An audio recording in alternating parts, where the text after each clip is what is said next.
Buenas noches, soy Edwin Mateo Quispe Bellido, médico de la Universidad Nacional San Antonio Abad del Cusco.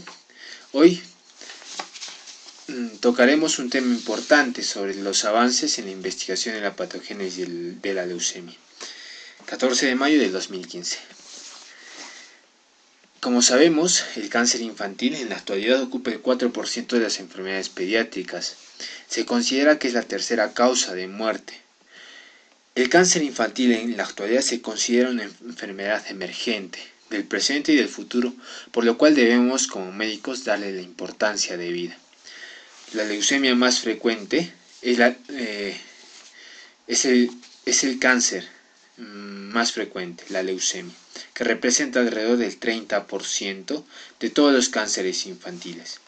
Según el Instituto Nacional de Enfermedades Neoplásicas, la leucemia ocupa el primer lugar en los menores de 20 años.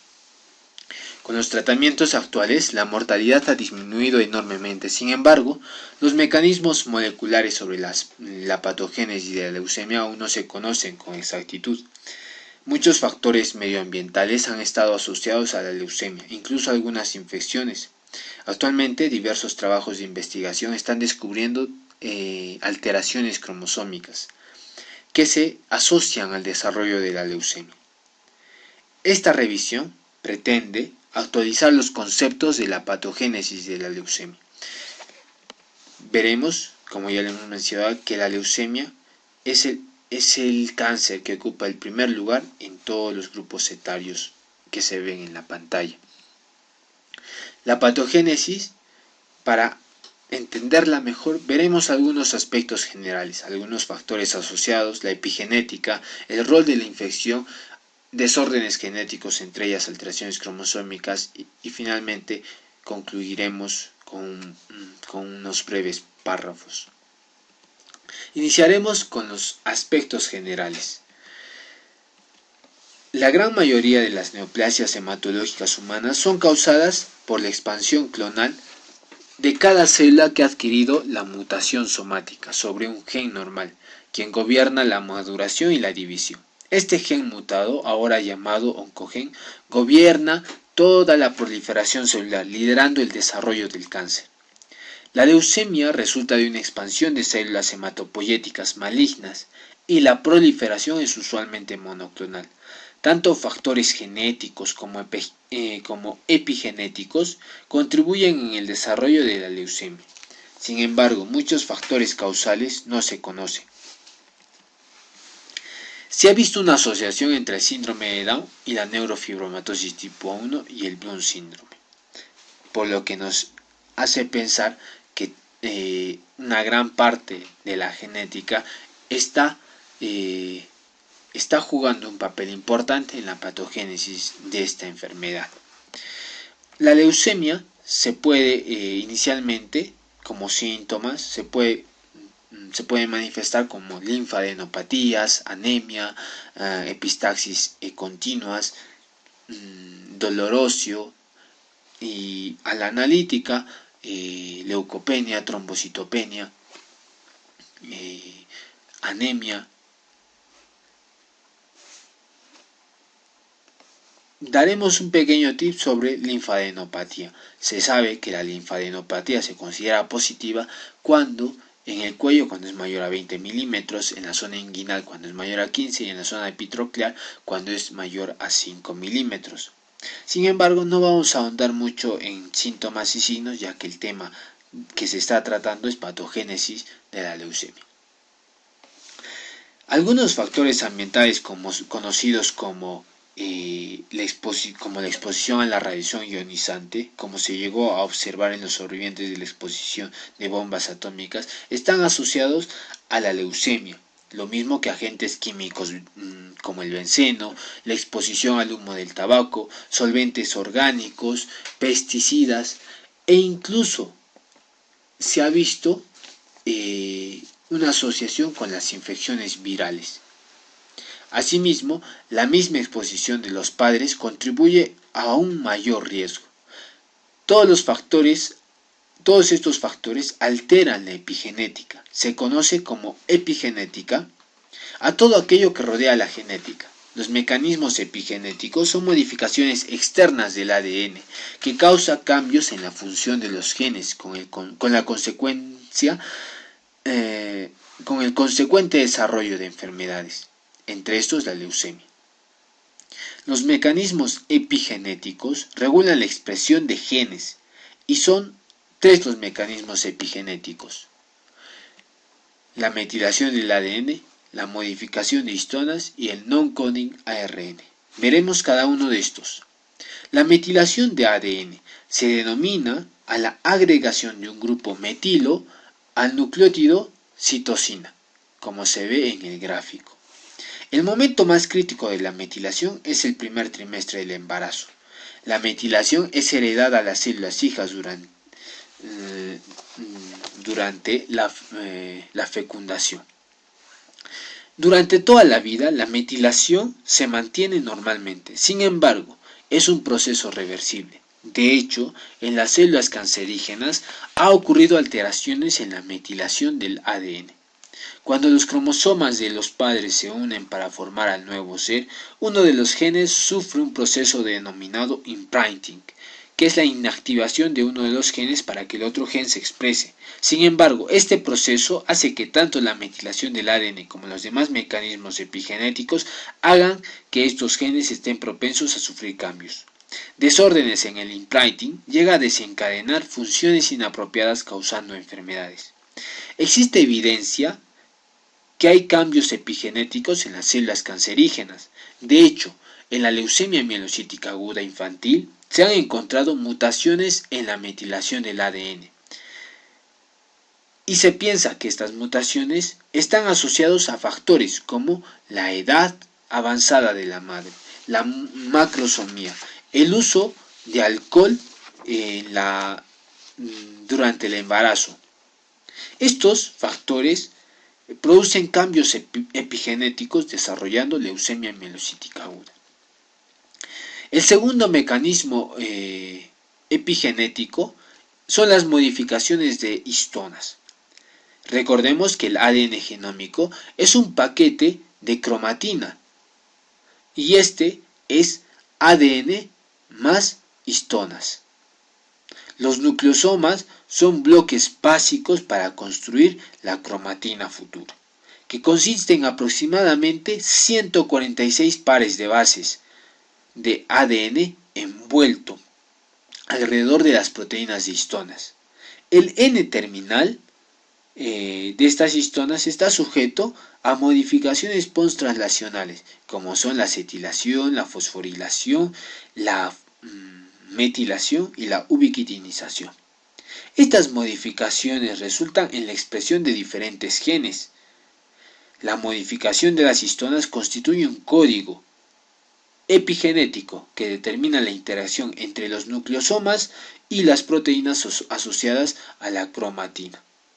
Estas interacciones a su vez determinan la estructura de la cromatina y su capacidad transcripcional. En la leucemia linfocítica aguda y en la leucemia mielocítica aguda, el gen ALL1, también llamado MLL, puede fusionarse con uno de más de 50 genes. Esta fusión del ALL1 resulta en la formación de proteínas quiméricas. Esta fusión además provoca un desregulamiento en la codificación de factores de transcripción y en el gen EPHA7 y en los genes microARN. El más importante en este caso, el microARN 191. El tercer mecanismo epigenético es el non-coding ARN. Los non-coding ARN son una amplia categoría, los cuales se dividen en diferentes clases. De todos ellos, el microARN es el más estudiado. El microARN, como se puede ver en el gráfico, es pequeño, de 22 nucleótidos. Actúa interfiriendo en la traslación del ARN mensajero a proteínas, produciendo una reducción de la expresión a proteínas de los genes.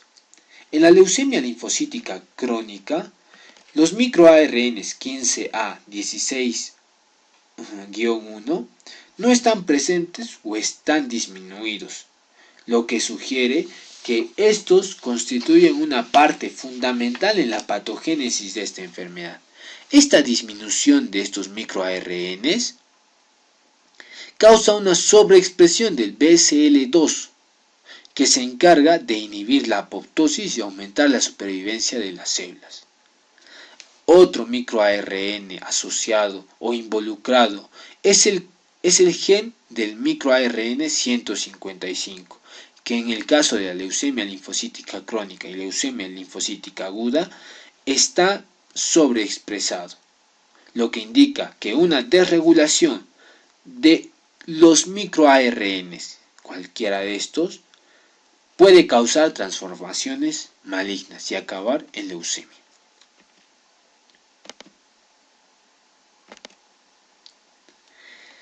Veremos ahora el caso, el rol de las infecciones sobre la patogénesis de la leucemia. Hay evidencia que apoya el papel de la infección y de la inmunidad en la patogénesis de la leucemia aguda. Hay dos mecanismos patogénicos asociados a la infección que se superponen en cierta medida. En primer lugar, la leucemia infantil puede resultar de una infección por un agente infeccioso que afecta a una población sin inmunidad adecuada. Se conoce que estos niños tienen una disminución de una interleuquina 10. Y estos, a la vez, presentan una traslocación característica, que es el TEL-AML1, y una alta hiperdiploidía, que esta traslocación TEL-AML1 se ha asociado a una acción antiapoptótica, que en parte se puede deber a la supresión de los genes no-coding ARN, entre ellos el gen del microARN 494 y el microARN 320A. Recientemente se ha descubierto que la traslocación del AML1 y una alta hiperdiploidía se asociaron con una menor edad al momento del diagnóstico. El segundo mecanismo patogénico probable son las exposiciones anteriores a infecciones durante la infancia, que resulta en el incremento del riesgo de sufrir leucemia linfocítica aguda de células pre-B, creando clones leucémicos. Tales clones pueden proliferar y expandir en la leucemia linfocítica aguda, principalmente a la estimulación por otras infecciones. Aún no se conocen con exactitud los mecanismos moleculares, sin embargo, existe una asociación fuerte con el HLA clase 1 y la leucemia, los cuales incluye el HLA-B24, el A11, el B38 y el B49, mostrando que la infección puede jugar un papel importante en la patogénesis de la leucemia. Recientemente se ha demostrado que la interleucina 10, que es una citocina fuertemente antiinflamatoria secretada por los monocitos y los linfocitos, es importante en la limitación de reacciones inmunes mediada por células. Además, parece que una disminución de la interleucina 10 se asocia con un posterior riesgo de desarrollar leucemia linfocítica aguda. Esta secuencia propuesta se puede resumir esquemáticamente en la figura que acabamos de mostrar, que es extraída de una revisión de Graves y de la revisión de Kay. También en una reciente investigación realizaron una revisión de toda la evidencia disponible sobre infección y leucemia, llegando a revisar 62 estudios, encontrando resultados contradictorios. Sin embargo, existen 23 estudios que apoyan la hipótesis de que la infección juega un papel importante en la patogénesis. De esta revisión realizamos un cuadro sobre posibles agentes infecciosos relacionados con la leucemia, que los nombramos a continuación: el Asian Influenza, la influenza, el chickenpox, el parvovirus B19, el virus del herpes humano tipo 6, varicela zoster, el herpes zoster, Epstein-Barr, y para influenza 1, 2 y 3 y hepatitis B. Finalmente, vamos a ver los desórdenes genéticos. Se conoce que los desórdenes congénitos están involucrados en la patogénesis de la leucemia. El más conocido, el síndrome de Down, que incrementa el riesgo de sufrir leucemia en 15 veces más que en la población general, especialmente la mielocítica aguda. Se ha estimado que el 1% de los niños con síndrome de Down desarrollan leucemia dentro de los 5 años. Se encontró una fuerte asociación de una mutación del clon GATA1 en todos los niños con síndrome de Down.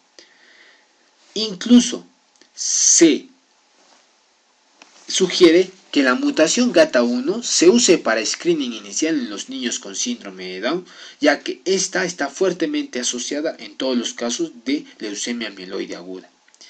Y así, diversas anormalidades genéticas primarias están asociadas a las células leucémicas y tienen un significado papel pronóstico.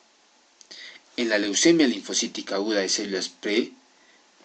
células pre-B, existe una hiperdiploidía y una translocación 12-21 con el gen de fusión TEL-AML1 en más del 50% de los niños con leucemia y en un 10% de adultos con leucemia. También la existencia de las trisomías 4, 10 y 17 en los niños con leucemia linfocítica aguda les da particularmente un resultado favorable durante el tratamiento.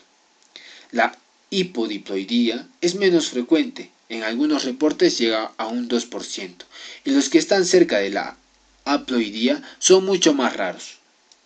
También la translocación 411 con el gen AML-AF4, que ocurre aproximadamente en el 50% de los casos de infantes, está asociado con pobres pronósticos.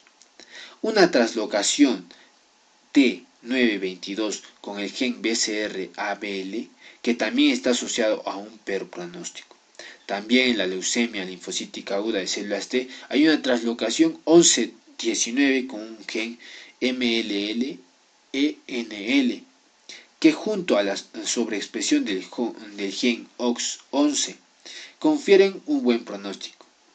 También en más de la mitad de estos pacientes tienen activadas la mutación del Notch1. Se conoce muchas mutaciones, delecciones, translocaciones, inversiones que están asociadas a la leucemia, que se puede resumir en el siguiente cuadro. Lo hemos agrupado inicialmente como reparaciones cromosómicas, los cuales los que están involucrados con formación de fusiones de genes quiméricos, los que involucran tirosincinasa, son dos, el BCR-ABL1 y el NUP214-ABL, relacionado con leucemia. Los que involucran factores de transcripción, el RBM15 y el MKL1, leucemia megacardioblástico aguda en niños con síndrome de Down, el NUP98 y el OXA9 con leucemia mielocítica aguda, el RAN-X1 y el RAN-XT1 con leucemia mielocítica aguda y que tiene buen pronóstico, el MLL y el MLLT3 con leucemia mielocítica aguda, el ETV6 con RAN-X1 con leucemia linfocítica aguda de células pre-B y el PAML1 con la rara leucemia promielocítica aguda y el CBFB con el Mi11 leucemia mieloide aguda. También según el desequilibrio cromosómico, ya sea ganancias genómicas o pérdidas genómicas. En los que aún no se conocen los genes, pero sí se conoce el cromosoma 8 y en el cromosoma 12, relacionados con leucemia mielocítica aguda y linfocítica crónica. Los genes Diana conocidos, por ejemplo el MIF, el CDX2 y el ERK2, leucemia linfocítica aguda y mieloide aguda. Con pérdidas genómicas, con delecciones en los cromosomas 5, 7 y 20 de los brazos largos, relacionadas con síndrome mielodisplásico y leucemia mielocítica aguda. Y los finalmente de genes conocidos y con pérdidas genómicas, el gen RPC14, el IKZF1, el PAC5 y el ETAV6. Están relacionados a leucemias linfocíticas y mieloides. Finalmente, podemos concluir que aún no se conocen los mecanismos moleculares precisos, exactos. Sin embargo, se puede decir que el conocimiento de la epigenética, el rol que juegan las infecciones y las alteraciones genéticas juegan un papel importante, un vasto papel importante en la patogénesis de la leucemia. Conociendo más sobre la patogénesis de la leucemia, todo este conocimiento nos ayudará a encontrar nuevas terapias para la leucemia y así abrazar la esperanza de que la leucemia sea 100% curable. Muchas gracias por vuestra atención, espero les haya servido este vídeo. Para mayor información, si desean algún artículo de investigación que está citado en esta revisión, lo pueden solicitar a este correo electrónico. Y les invitamos para el siguiente evento, que es avances en la investigación en el tratamiento de la leucemia linfocítica aguda, que se llevará a cabo el 21 de mayo del 2015. Muchas gracias, Cusco, y buenas noches.